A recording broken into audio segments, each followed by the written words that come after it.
This mom went missing 8 years ago, and now her boyfriend has been arrested and charged with murder. And in a surprising twist, a year and a half after the woman's death, her father was shot and killed while out hunting. Are the two killings related?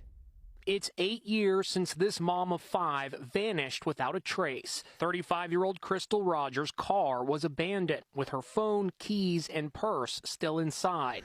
Now, a stunning breakthrough. Her boyfriend has been charged with her murder. This week, 41-year-old Brooks Houck pled not guilty. Crystal's mom and other family members were in court. He is the father of Crystal's youngest child, and he has been a suspect from day one. Houck denied involvement in this police interrogation conducted 2 weeks after her disappearance. I can't even go out on the side of the road without looking like a murder or something like that's wrong. He also called in to Nancy Grace. I'm 100% completely innocent in this. I didn't believe him. I didn't believe anything he said because it reeked, it smelled, and finally we get an arrest. Obviously, the FBI agrees with me. In 2015, Inside Edition joined Crystal's family as they searched desperately for her near their home outside Louisville. Why would she get up in the middle of the night and leave her baby there and not even tell him where she's going? That's just not normal. Crystal's sister was overcome with emotion when they found no trace of Crystal. It's okay. Now, yet another bombshell twist. Crystal's father, who led the family's search for Crystal, was also murdered. He was shot dead on a hunting trip. Prosecutors now believe the gun used in that murder has been traced to Brooks Houck's family, although no one has been charged. That could potentially be related to this case. Outside court, Crystal's grandfather wept after hearing of the new developments. What has this meant to you after 8 long years? It's meant a lot of happiness and a lot of sadness. Brooks Houck is being held on $10 million bond. His lawyer is trying to get that reduced to $500,000. She was a mother of 5. She had a home, a boyfriend, a life. And then one morning in the summer of 2015, she was simply gone. No goodbye, no note, no phone call, nothing. Just a woman who went to bed one night in Bardstown, Kentucky, and never woke up in her own home again. Her name was Crystal Rogers. And what happened to her would shake an entire community to its core, expose a web of silence and suspicion that ran deeper than anyone could have imagined, and launch one of the most baffling missing persons investigations in modern American history. Because here's the thing about Crystal's disappearance that immediately made law enforcement uneasy. It didn't look like she left. It looked like she was taken. When her 2007 Chevrolet Impala was found 2 days later, abandoned by mile marker 14, on the Bluegrass Parkway, the keys were still in the ignition. Her purse was inside. Her phone was inside. Everything that a woman would grab if she were leaving was still right there. The only thing missing was Crystal herself, and the last person who saw her alive, the man she shared a home with. The man she trusted, the father of her youngest child, Brooks Houck. He said she was on her phone playing games when he went to bed. He said she was just gone in the morning. Simple as that. No concern, no panic, no urgency. But a mother of 5 doesn't just vanish into thin air. And Bardstown, Kentucky, a quiet, picture-perfect town known as the bourbon capital of the world, was about to find out that the truth behind Crystal Rogers' disappearance was anything but simple. If you want the full story, every detail, every twist, and every moment of this case that kept investigators up at night, stay with me, because we are just getting started. And if you're new here, hit that subscribe button and the notification bell, because this is the kind of story you do not want to miss a single second of. Bardstown, Kentucky, is the kind of town that looks like it was painted from memory. Tree-lined streets, church steeples rising above rooftops, the warm, sweet smell of bourbon drifting through the air on a summer evening. It is a place where people know each other's names, where neighbors wave from porches, and where life moves at a pace the rest of the world seems to have forgotten. With a population of just under 15,000, Bardstown had built its identity around charm, history, and the kind of community pride that made outsiders want to stay. But underneath that postcard surface, like so many small American towns, Bardstown carried its secrets. And in the summer of 2015, one of those secrets would crack the town wide open. Crystal Maria Rogers was 35 years old and, by every account, a devoted mother above everything else. She had 5 children, 5 reasons to wake up every morning, 5 reasons to keep pushing, and 5 reasons that anchored her to this world. Friends described her as warm, loving, and fiercely protective of her kids. She was the kind of woman who showed up for her children, for her family, for the people she loved. She was not the kind of woman who disappeared without a word. At the time of her disappearance, Crystal was living with her boyfriend, Brooks Houck, in a home they shared together. The relationship was complicated, as many relationships are. They had a 2-year-old son together, and Crystal's other children were also in the home. To the outside world, it may have looked like a family building something, but those closest to Crystal knew the relationship had its fractures, tension beneath the surface that had been building for some time. July 3, 2015, started like any other summer day. Crystal was home. The children were there. Life was moving in its ordinary rhythm. That evening, according to Brooks Houck, Crystal was sitting in bed, scrolling on her phone, playing games. He said he went to sleep. He said when he woke up the next morning, she was gone. Her car was gone from the driveway. And just like that, he told investigators, he assumed she had left on her own. He did not call anyone. He did not file a report. He did not raise an alarm. The mother of his child had vanished overnight, and Brooks Houck's response, by his own account, was to simply carry on with his day. Crystal's family, however, was not so calm. When her mother, Sherry Ballard, began trying to reach her daughter and got no answer, not once, not twice, but repeatedly throughout that day, the fear set in fast. This was not like Crystal. She always answered. She always called back. Her phone going silent was not a quirk or a coincidence. It was a warning sign, and Sherry felt it in her bones. 2 days passed. July 5th arrived. And then came the call that confirmed what the family had already feared in their hearts. Crystal's 2007 Chevrolet Impala had been found parked on the side of the Bluegrass Parkway, just past mile marker 14. The car had a flat tire. When investigators approached the vehicle and looked inside, what they found stopped them cold. Her keys were still in the ignition. Her purse was on the seat. Her cell phone, the very phone Brooks Houck said she was scrolling through the night she disappeared, was inside the car. Nothing had been taken. Everything a person needs to survive, to buy food, to make a call, to get help, was left behind. Sherry Ballard officially reported her daughter missing that same day. From the very beginning, something about this scene did not sit right with law enforcement. A woman does not pull over on a highway, leave her keys in the car, abandon her purse and phone, and walk away into the night voluntarily. That is not what leaving looks like. Leaving looks like packing a bag. Leaving looks like taking your wallet, your phone, your means of survival.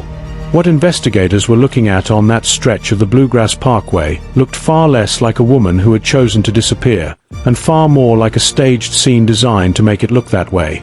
The Nelson County Sheriff's Office opened a missing persons investigation. But from the earliest days, there was a name that kept surfacing in every conversation, every interview, every whispered exchange among people who knew Crystal and knew the situation she had been living in. Brooks Houck. Investigators looked at him early. They looked hard.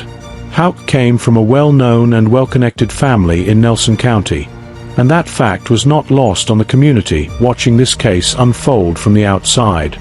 There were whispers, quiet at first, then louder, that his family standing in the area created a kind of invisible shield. Whether that was true, or simply the perception of a frustrated community desperate for answers, it became a thread that would weave itself through every chapter of this story. Houck maintained his innocence. He cooperated with investigators to a degree, but the story he told, that Crystal had simply gotten up in the middle of the night and left, taking nothing but herself, did not hold up against the physical evidence. It did not hold up against her character, and it did not hold up against the silence he maintained in the days after she vanished. Days when any loving partner would have been frantic, would have been calling hospitals, would have been driving every road between Bardstown and the horizon looking for her. He wasn't. Meanwhile, Crystal's family refused to be quiet. Sherry Ballard became the public face of a search that would consume the next several years of her life. She spoke to the media. She organized searches. She pushed law enforcement. She stood in front of cameras with photographs of her daughter and demanded that the world pay attention. Crystal Rogers was not a statistic. She was not a cold case to be filed away. She was a mother, a daughter, and a friend, and she deserved the truth.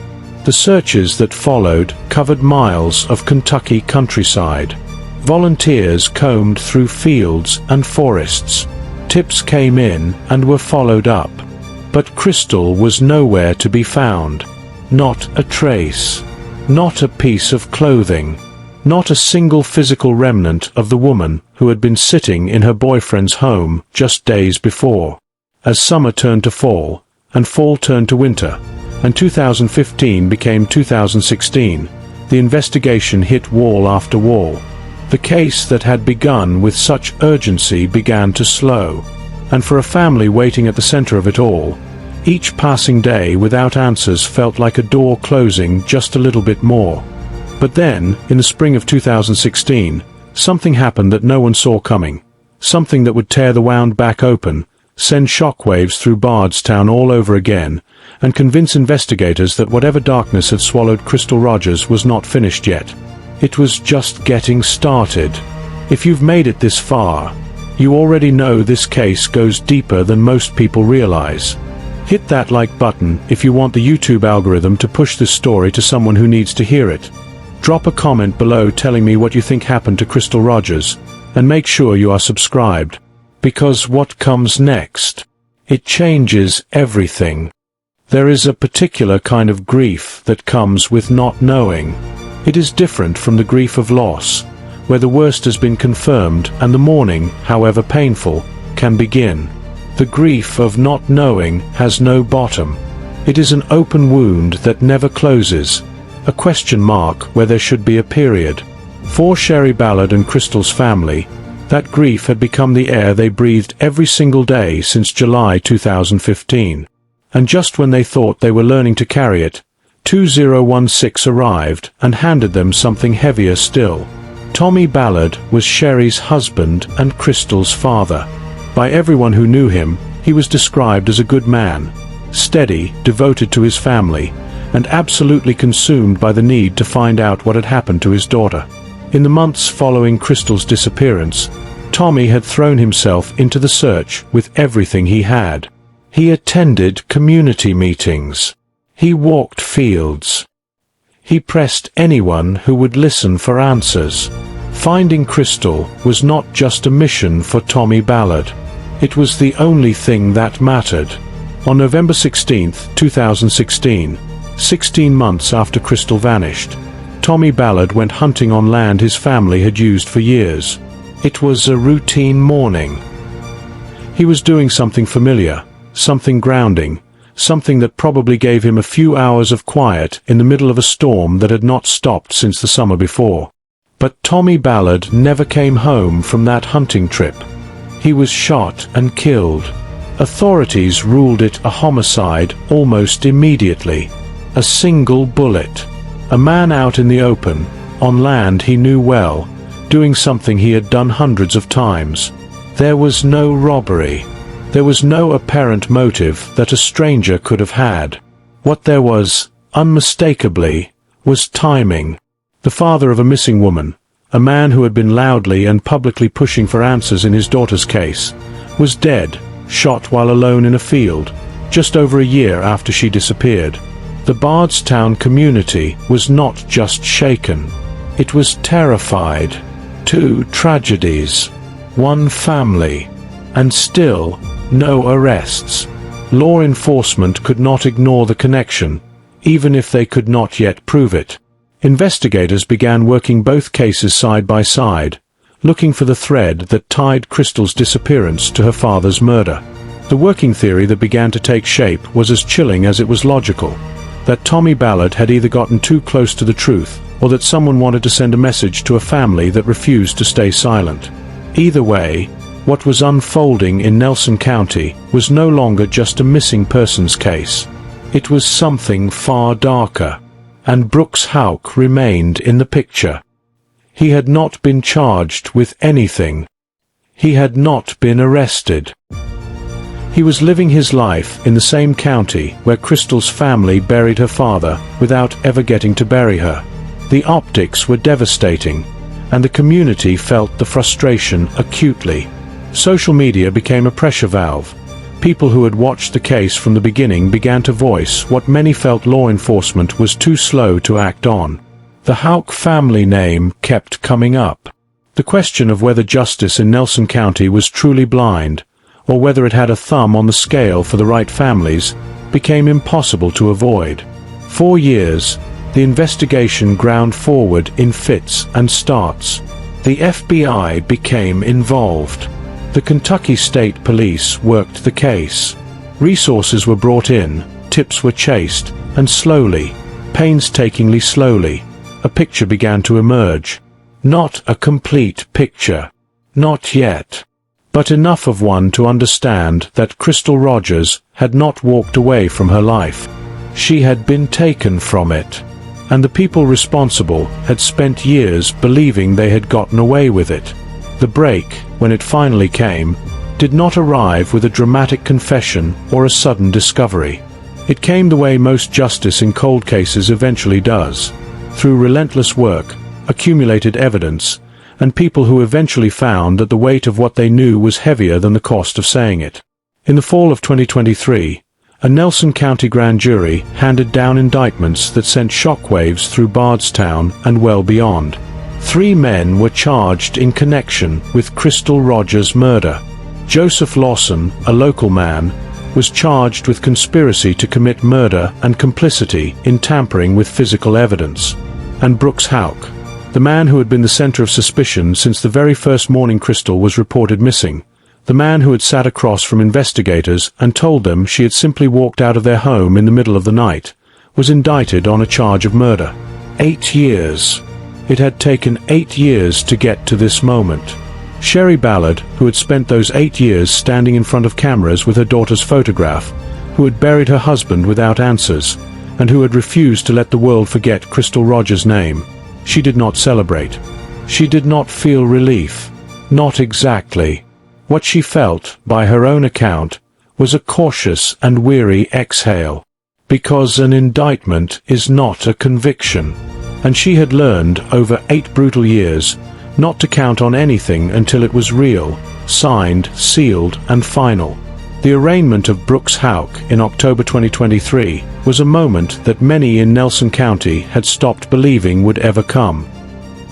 He walked into a courtroom, entered a plea, and for the first time, faced the machinery of justice that his community had long believed he had escaped. The mood in Bardstown was complicated, relief mixed with anger, hope shadowed by the memory of how long it had taken to get here, and underneath all of it, the unresolved ache of a woman still missing, still unfound, still waiting to be brought home. The road to trial would take another 2 years. Legal proceedings moved at their own pace, indifferent to the urgency felt by a family who had already waited nearly a decade. Motions were filed. Hearings were held. The machinery of the American legal system turned slowly and deliberately, as it always does. But it was turning. And for Crystal Rogers, for Sherry Ballard, for 5 children who had grown up without their mother, and for a community that had carried this wound for years, turning was everything.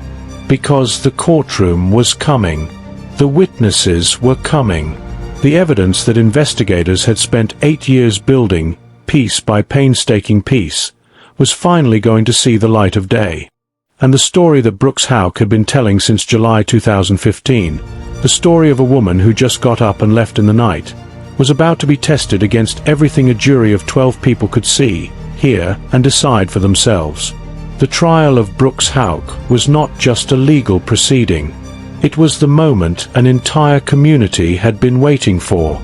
And when those courtroom doors finally opened in the summer of 2025, what unfolded inside them was more revealing, more damning, and more devastating than even the most closely watching eyes had anticipated.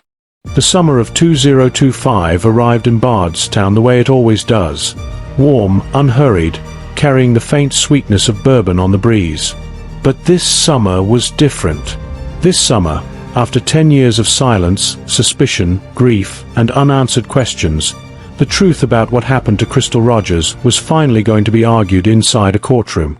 And an entire community, an entire country, for those who had followed the case from the beginning, held its breath. The trial began on June 24, 2025.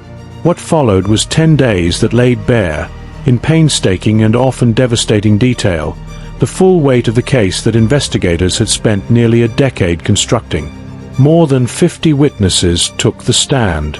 Cell phone data was dissected by experts who walked the jury through the digital footprints left behind on the night Crystal disappeared.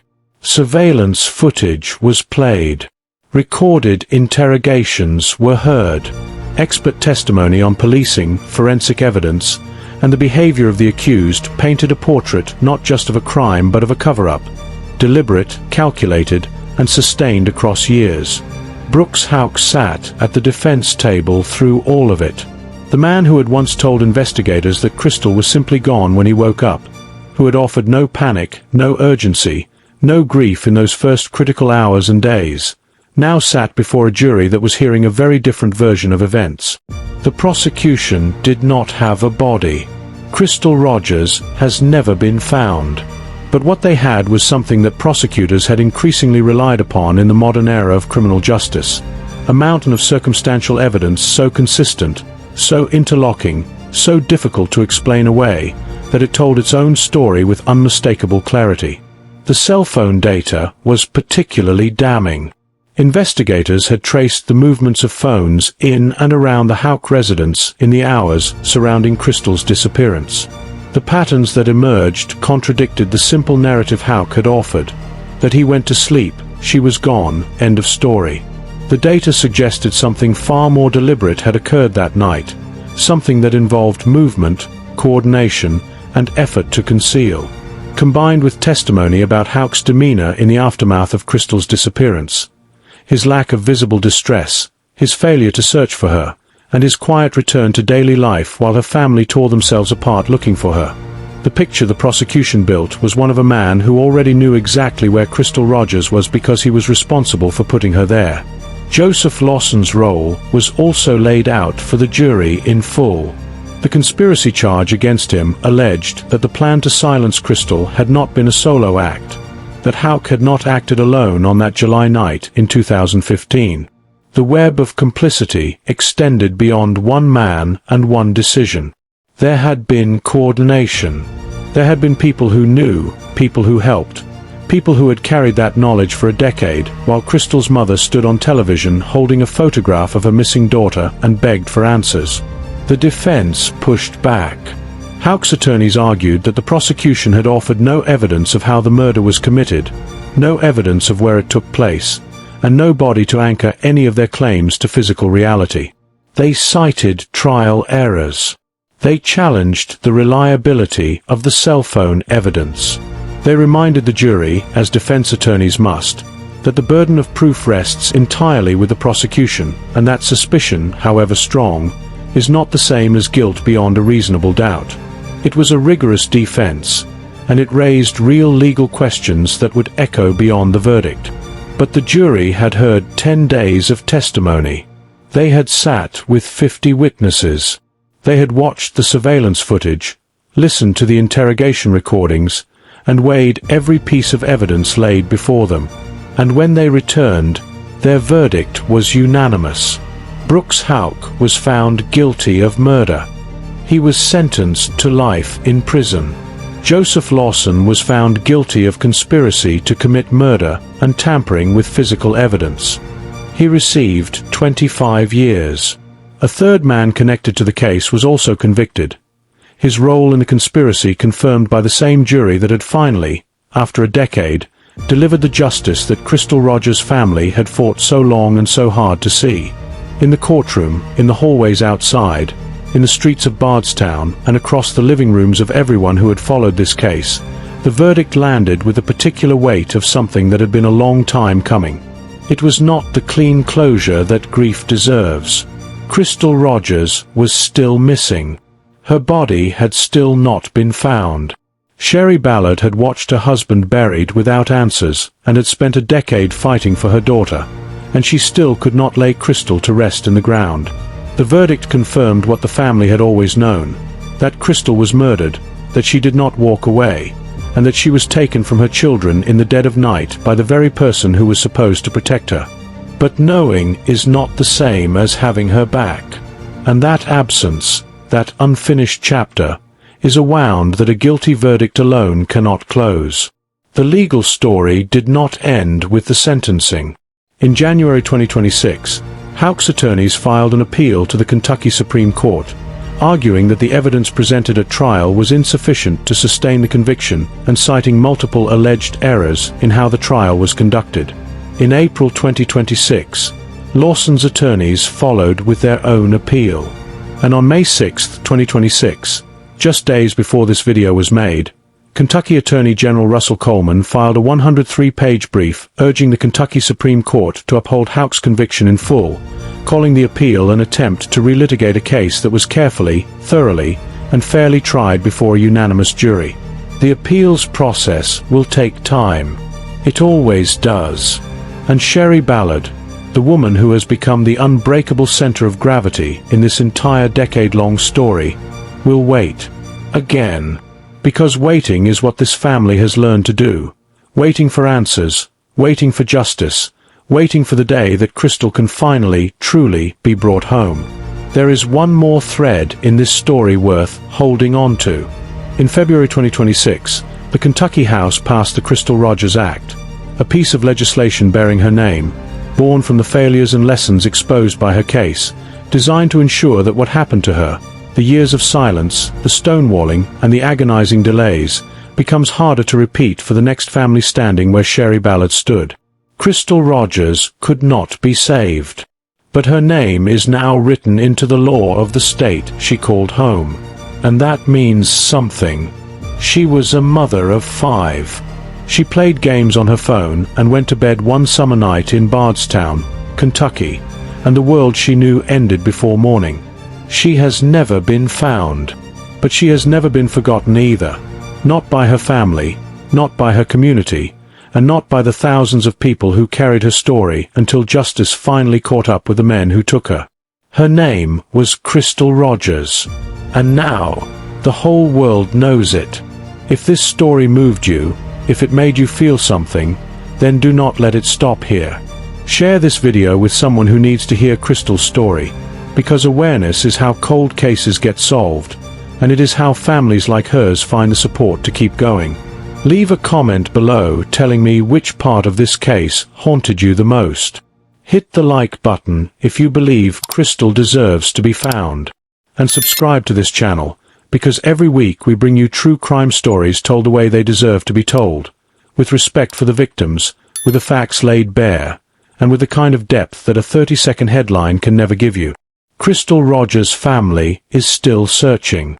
The least we can do is make sure the world keeps listening.